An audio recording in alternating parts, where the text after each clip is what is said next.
Hi, it's me, Mike Bellevue, and I'm back down here in the shop. And I'm going to ask your forbearance today.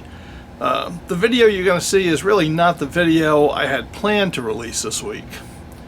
But, and if you live anywhere in the United States, you're aware of this.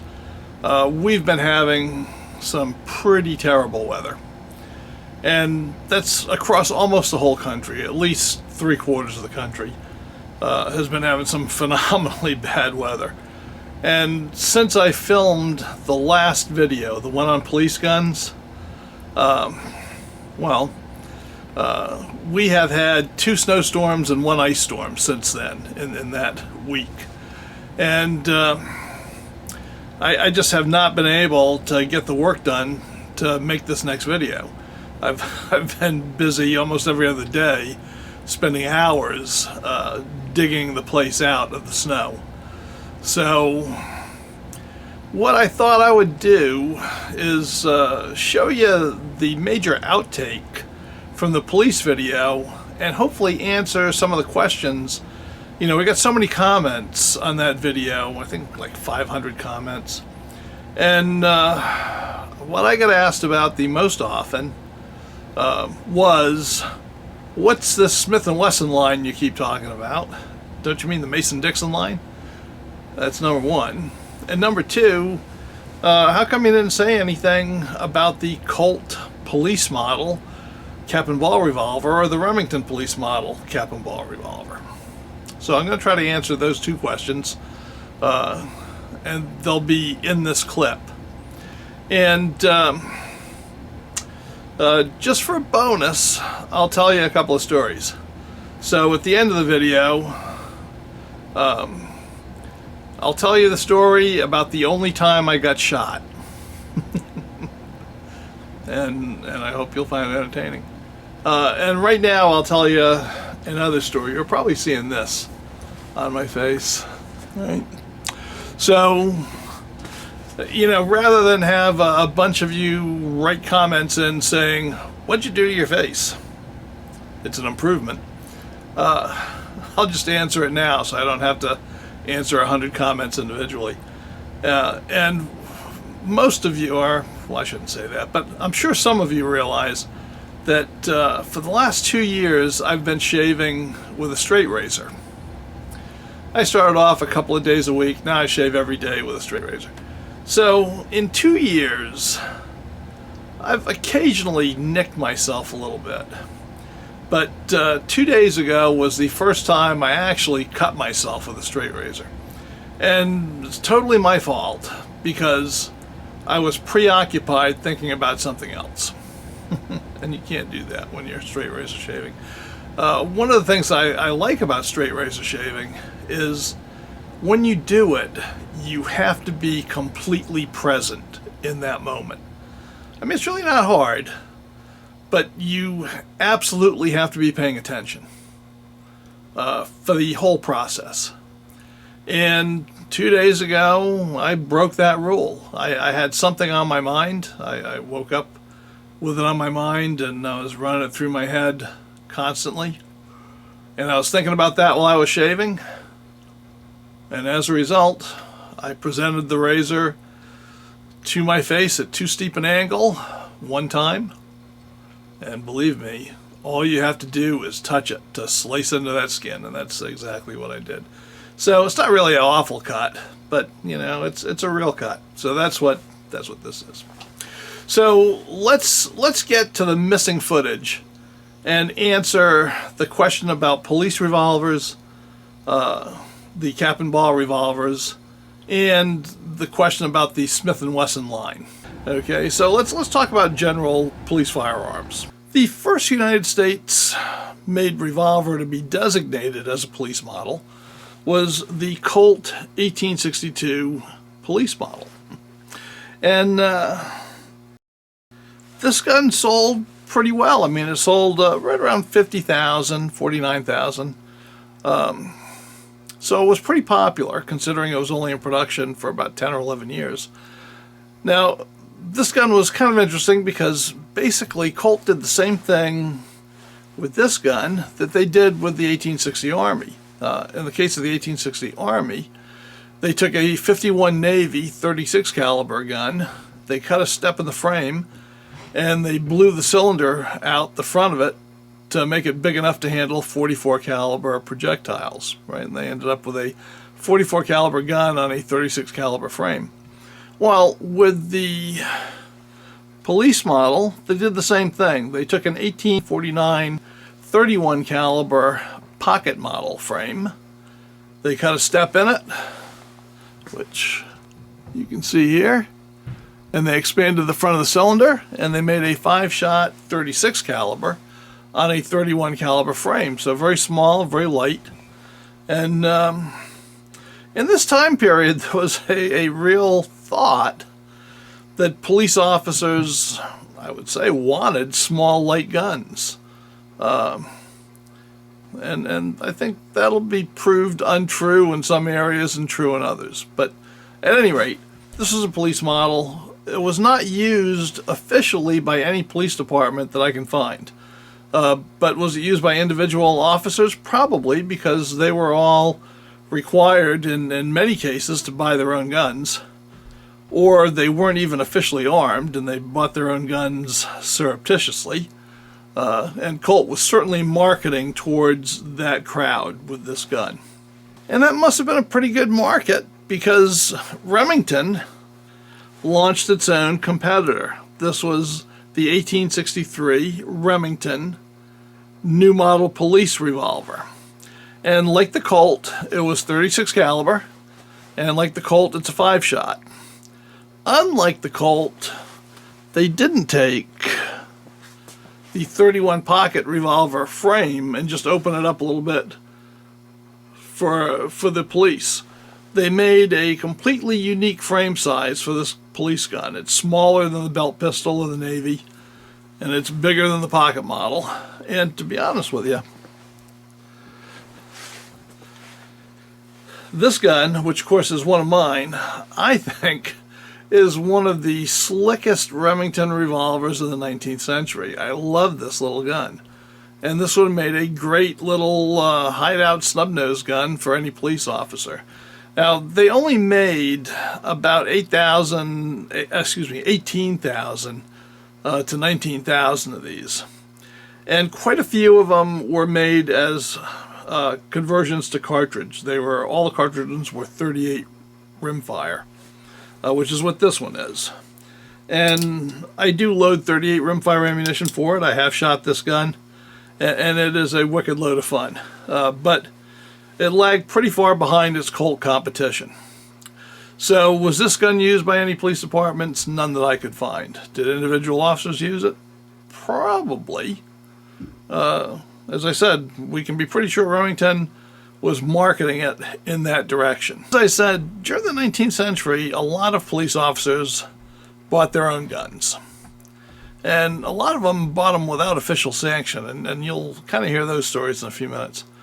But there were some general trends, and in fact, you're all aware that the boundary line between the state of Pennsylvania and the state of Maryland is called the Mason-Dixon line.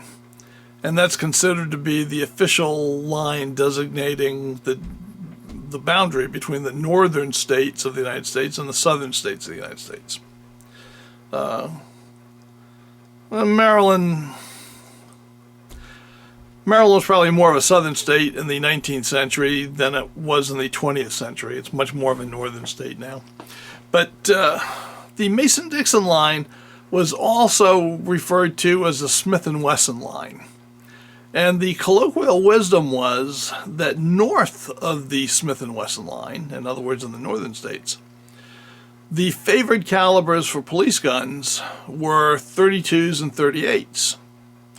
And that south of the Smith & Wesson line, the favored calibers for police guns were 44s and 45s, as they were out west. And that's anecdotal, but there is some evidence for that. So, when people were making their individual choices, they tended to make them around those overall criteria. and certainly like the Appalachian Mountain region, that was as wild as the Wild West during the 19th century. I mean, there were gunfights and bank robberies and kidnappings and feuds and you name it. I mean, it was not that much different from being out west. You just didn't have to worry about wild Indians killing you at that time. So there was quite a bit of gunplay in the East as well as the West. And we're going to talk about some of the major police organizations and how they were armed. And I'm going to kind of talk about the general trend of arming the police and how that came about. All right, so I hope that answered those questions and maybe entertained you too. So the last thing I'm going to talk about is the only time I ever got shot. And you might say, well, what does that have to do with these police revolver questions? Excellent question. And that's because the only time I ever got shot, it was with a Merwin Hulbert folding hammer, double action, 38 caliber, police type revolver, the most popular police gun just about in the 19th century. Right? And I got shot with that. And here's how that happened, because it's a cautionary tale. So I went to visit my friend Jay. And my friend Jay is quite the guy. I know I'm elderly. Jay is like almost 20 years older than me. And he's been one of my best friends for ages. And he was a combat Marine in the Korean War. Look it up in the history books, kids. Got out of the Marine Corps, joined the Air Force. He was an explosive ordnance disposal guy, which, believe me, that's a job where you need some nerves. Did a whole career of that. He got out, he became a police detective in Wichita, Kansas. Didn't like the Kansas summers, so he went to Seattle and became one of the first ever sky marshals. And stayed in federal law enforcement until he was the chief of the Mid-Atlantic region for the Federal Protective Service, wherein he retired. So Jay knows guns. And he has a passion for 19th century guns. So I dropped over to his house one day in Baltimore to play with guns and shoot the breeze and sip a little whiskey. And Jay had this gun. Right, a beautiful Merwin Hulbert, 38 caliber, double action, folding hammer, the whole bit. And he said, "You want to shoot it?" And I said, "Well, yeah. You want to go to the range?" He said, "No, we don't need to go to the range." He said, "Come on over here." So we were down in his basement man cave. We went around to the other side of the basement where his furnace room is. And in the corner of his furnace room, he had this huge stump of a tree. Right, laying on its side. And he said, "Just shoot it into that." He said, "I do it all the time." He stapled a target to the stump. And he said, "Go ahead." So we put on earmuffs, and I aimed that gun and pulled the trigger, and it went kaboom, and boom! I felt like I got hit with a red-hot sledgehammer right in the guts. I mean, just bang! And this is typical guy stuff, right? My first thought was not, "Oh my God, I am going to die." No, that wasn't my first thought. My first thought was, how the heck am I going to explain this to Mary Pat? And believe me, Mary Pat is the easiest of women to live with. I mean, she is just fine, does not give me a hard time about any of my passions, is very supportive. But I just felt stupid as heck, right? So I'm going to be driving or being driven to the emergency room. And I'll be on the phone saying, "Hey, honey, I'm going to be home a little bit late because I'm going to have to go have an operation, have this bullet pulled out of my guts because I shot myself." And what happened is there was enough lead in that stupid log that my bullet hit another bullet in the log and ricocheted straight back and hit me. Whoa. And I'll tell you, man, it was a pretty good whack. So I don't even want to look down. I'm keeping compression over it. And I'm thinking, I am totally screwed. Maybe I'll just tell her that I got mugged and the guy shot me. because that certainly sounds better than, you know what, I was shooting at this log in the basement and somehow I shot myself, right? So after I decided, well, that's a story that'll work, I thought, well, I better look down and see how bad it is. I looked down and there's no blood. Well, that's a pretty good sign. So I can't find a hole in my shirt, you know, so I unbutton my shirt and take a look, and I've got a bruise on my chest like that big. A really nasty red, black, and blue bruise. So, as luck had it, that bullet had lost enough momentum, and it was only a .38 Smith & Wesson, which is why I say, with some of those light calibers, heck, man, I'd put on a heavy coat and let you shoot at me, you know? But that had lost enough momentum that it didn't break the skin. So I didn't have to tell anybody anything. I just hurt for the next few days. And that is the only time I've ever been shot, ladies and gentlemen, and I did it to myself. So let that be a cautionary tale. So after I looked down and I saw that I wasn't actually bleeding, you know, I buttoned my shirt back up. Jay said, well, you want to shoot the other 5 in there? I looked at him and said, no. So that's the whole story. Now, I know this video might not have been what you expected. And I hope we got some good stuff coming up. I have to say, I'm like a farmer. I watch the weather forecast, and it looks like we're in for maybe a week of fairly mild temperatures. I mean, we have been like below freezing for the last 3 weeks.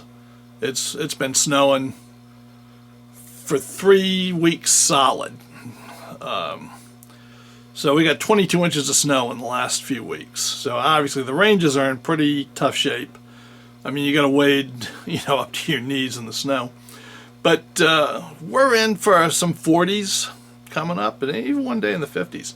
So I'm going to try to get out to the range later this week and shoot an original Remington cartridge conversion, a Navy model. So that's the plan. So I'm hoping that next week you're going to see me talking about Remington conversions, giving you a little history, and actually shooting that gun with black powder cartridges of a couple of different types, and we'll see how they do. Because we'll have to do this at the range, so we'll be shooting paper. But we'll see how accurate they are. So that's coming up. Another thing that's coming up, I mean, you know, I'm planning the Texas Ranger stuff, the lawmen and bad men of the West guns, right? The police guns of the lawmen of the Old West, and a UK police firearms video, 19th century UK police firearms video. So the other video that I'm planning is a little bit different, but it's going to be a video that talks about clandestine agent guns during the Cold War. And I'm pulling the research together on that now, and I really hope that you like it. So anyway, stay tuned for those. So if you like this video, give it a big thumbs up. And, you know, feel free to comment one way or the other. I'm always happy to read them. And subscribe if you like what's on the channel. And until next week, I'll see you.